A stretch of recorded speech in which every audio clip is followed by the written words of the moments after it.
అయ్యో మీనాక్షి రాజ్యసభ నామినేషన్ తిరస్కరణపై ఆగని చర్చ. గాంధేయవాద సిద్ధాంతాలకు విలువలకు కట్టుబడిన నేత, హంగు ఆర్భాటాలకు దూరంగా సాధారణ జీవితం. అలాంటి వ్యక్తి రాజ్యసభకు వెళ్లకుండా కుట్రలు చేశారని పార్టీ క్యాడర్లో ఆవేదన. వాస్తవం అబ్బా, వాస్తవం వాస్తవం ఇది. దీంట్లో ఫహీం ఖురేషీ సింపుల్ సిటీగా ఆమె బాగా ఆమె మోసుకుంటుంది, ట్రైన్లో వస్తుంది, ట్రైన్లో పోతుంది. హంగు ఆర్భాటాలకు లేదు, ఒక ఫ్లెక్సీ కట్టడానికి కూడా లేదు. ఆ డబ్బు వేరే దానికి ఉపయోగించుకోండి అని చెప్తుంది. ఆమె నీళ్ళ బాటిల్ ఆమె పట్టుకుంటుంది, ఆమెకు అసిస్టెంట్ బిసిస్టెంట్ ఎవరు లేరు. ఆమె పైన కుట్రలు చేసిండు రేవంత్ రెడ్డి అనేది సుస్పష్టంగా అర్థమవుతుంది. రేవంత్ రెడ్డి, వేం నరేందర్ రెడ్డి, ఫహీం ఖురేషీ వీళ్ళు ముగ్గురు కలిసి కుట్రలు చేసిండంట. ఇంకొక ఆలోచన చేస్తూ ఉన్నారు. ఇప్పుడు మొన్న రాజ్యసభ వచ్చింది కదా, వేం నరేందర్ రెడ్డికి ఇప్పించుకున్నాడు కదా ఈయన రేవంత్ రెడ్డి. ఆ వేం నరేందర్ రెడ్డితో రాజీనామా చేపించి, అవసరమంటే రాజీనామా చేపించి ఆ సీటు ఇక్కడ మీనాక్షి నటరాజన్కి ఇద్దామని కేంద్రంలో ఉన్న అగ్రనాయకులు ఆలోచిస్తున్నారంట. ఇదే జరిగితే మాత్రం రేవంత్ రెడ్డి మొదటి ఫెయిల్యూర్గా ముద్ర పడతాడు. ఇక్కడ ఎక్కడి నుంచి పదవి పోయే ఛాన్స్ కూడా ఉంది. నెక్స్ట్ ఇంత ఘోరమా? రాష్ట్ర ఏఐసిసి వ్యవహారాల ఇన్ఛార్జ్ మీనాక్షి నటరాజన్ రాజ్యసభ నామినేషన్ తిరస్కరణ అంశం ఇంకా చల్లారడం లేదు. ఆమెకు జరిగిన అన్యాయంపై పార్టీలకు అతీతంగా సానుభూతి వెళ్తుంది. రాజకీయం అంటేనే అధికార దర్పం, పదవి అంటేనే కోట్ల రూపాయల హంగామా నడుస్తున్న నేటి రోజుల్లో నిరాడంబరతకు, గాంధేయ సిద్ధాంతాలకు నిలుటద్దంగా నిలిచే మీనాక్షి నటరాజన్ ప్రస్తుతం అవకాశవాద రాజకీయాలకు బయలయ్యారనే అభిప్రాయం వ్యక్తమవుతున్నాయి. మధ్యప్రదేశ్ నుంచి రాజ్యసభకు వెళ్లాల్సిన ఆమెను పక్కా ప్లాన్ ప్రకారం సాంకేతిక కారణాలతో అడ్డుకున్నారనే ఆరోపణలు ఉన్నాయి.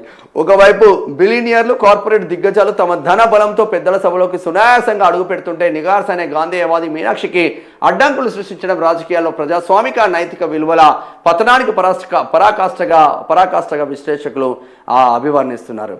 అసలే కుట్ర, ఆపై మైండ్ గేమ్. మీనాక్షి నటరాజన్ అఫిడవిట్లో తనపై ఉన్న నేర సమాచారాన్ని దాచారంటూ భోపాల్ రిటర్నింగ్ ఆఫీసర్ ఆమె నామినేషన్ తిరస్కరించడంతో ఈ వివాదం మొదలైంది. తెలంగాణలోని ఒక కోర్టు కేసుకు సంబంధించిన వివరాలు ఆమె వెల్లడించలేదని ఆర్ఓ సాకు చూపడం వెనుక రాజకీయ కుట్ర ఉందనే ఆరోపణలు ఉన్నాయి. అందుకు తగినట్లే ఆమెపై నమోదైన ఎఫ్ఐఆర్ కాదని, కేవలం ఒక ప్రైవేటు ఫిర్యాదుపై అందిన నోటీసు మాత్రమేనని, దానిని కావాలని కేసుగా చిత్రీకరించినట్లు తెలిసింది.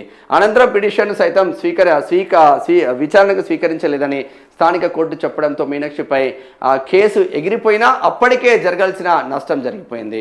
నిబంధనల ప్రకారం 2 ఏళ్లకు పైగా శిక్ష పడే అవకాశం ఉన్న అంశాలపై అఫిడవిట్లో వెల్లడించాల్సి ఉన్న అసంపూర్ణ సమాచారం అనే సాకుతో ఒక నిబద్ధత గల నేతను బరిలో లేకుండా చేయడం ద్వారా ఒక సీటును కాంగ్రెస్ నుంచి లాక్కున్నారనే అభిప్రాయం వ్యక్తమవుతుంది. సొంత ఇల్లు కూడా లేని మీనాక్షి నటరాజన్ సెల్యూటా.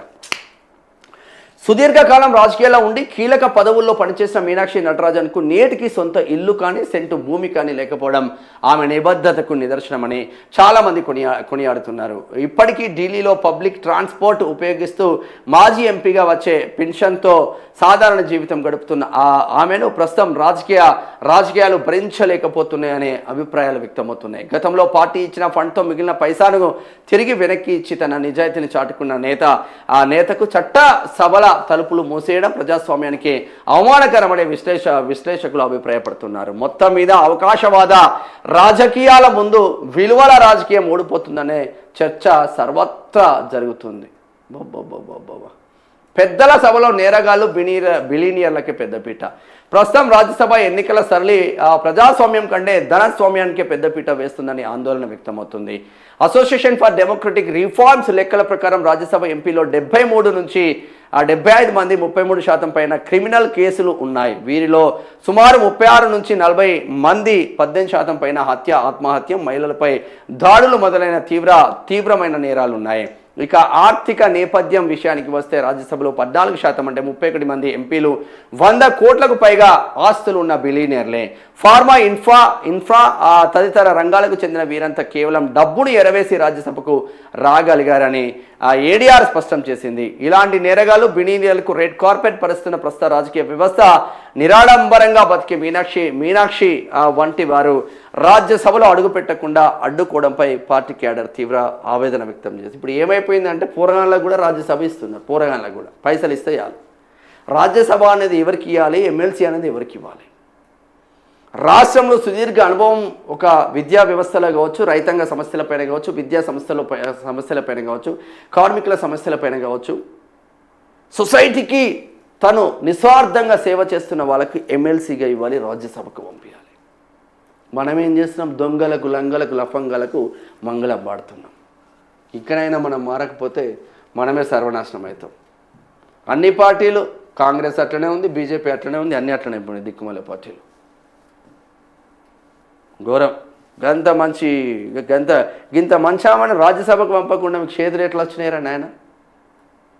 ఆమె నీళ్ళబాటిల్ ఆమె తెచ్చుకొని ఆమె ట్రైన్లల్లో ఢిల్లీ టు హైదరాబాద్ ట్రైన్కి వచ్చి చేస్తూ ఉంటే ఈ లంగనా కొడుకులందరూ మొత్తం ఆమె అడ్డుకుంటుందని ఈమె పైన కుట్రలు చేస్తారు. తెలంగాణ వాళ్ళే